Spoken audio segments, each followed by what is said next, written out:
സീബക്ടോണിൽ 190 bio active components ഉണ്ട്. അതുകൊണ്ടായിരിക്കണം നമ്മുടെ IQ power കൂടുന്നവരാണ്. കാരണം ബുദ്ധി എന്ന് പറയുന്നത് ബ്രെയിനിലാകും. മനസ്സ് മാത്രം ബ്രെയിനിലല്ലാണ്ടുള്ളൂ, ബുദ്ധി ബ്രെയിനിൽ തന്നെയാണ്. അപ്പൊ ബ്രെയിനിന്റെ ന്യൂറോൺ സെൽസ് ആക്റ്റീവ് ആവണമെങ്കിൽ, ആക്റ്റീവ് ആയാൽ മാത്രമേ IQ ഇന്റലിജൻസ് കോഷ്യ കൂടുള്ളൂ, ബുദ്ധി ഉണ്ടാവണമെങ്കിൽ.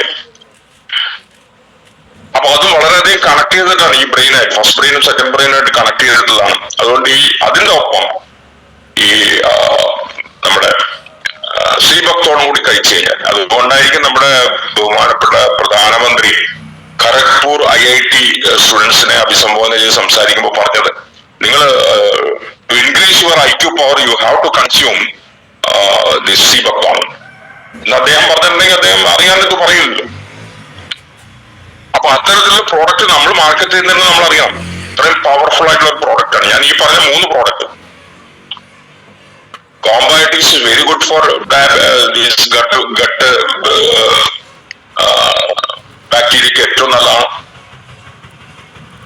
അതുപോലെ തന്നെ ഫ്ലാക്സ് സീഡ് നല്ലതാണ്. അതോടൊപ്പം തന്നെ ഈ സീബക്തോണും കൂടി കഴിച്ചു കഴിഞ്ഞാൽ ഓഫ് കോഴ്സ് നമ്മൾ പറഞ്ഞു വരുന്ന നമ്മുടെ ആരോഗ്യം നമ്മുടെ കൈകൾ ആണ് എന്ന് നമ്മൾ പ്രചരിപ്പിച്ചുകൊണ്ടിരിക്കുന്ന ആശയത്തിന് കുറച്ചും കൂടി മൂർച്ച കൂട്ടാൻ ഈ ഉൽപ്പന്നങ്ങളും കൂടി നമ്മൾ കഴിക്കേണ്ടത് ആവശ്യമാണ്. കാരണം ഭക്ഷണമാണ് മരുന്ന്. നമ്മുടെ ഫുഡ് സപ്ലിമെന്റ്സ് എല്ലാം ഭക്ഷണമാണ്. അപ്പൊ ഈ സെക്കൻഡ് ബ്രെയിൻ എന്ന് പറയുന്ന ഇത്രയും പവർഫുൾ ആയിട്ടുള്ള 500 ബില്യൺ ന്യൂറോൺസ് ഉള്ള ഈ പവർഫുൾ ആയിട്ടുള്ള ഈ സെക്കൻഡ് ബ്രെയിനെ പുഷ്ടിപ്പെടുത്തുന്നത്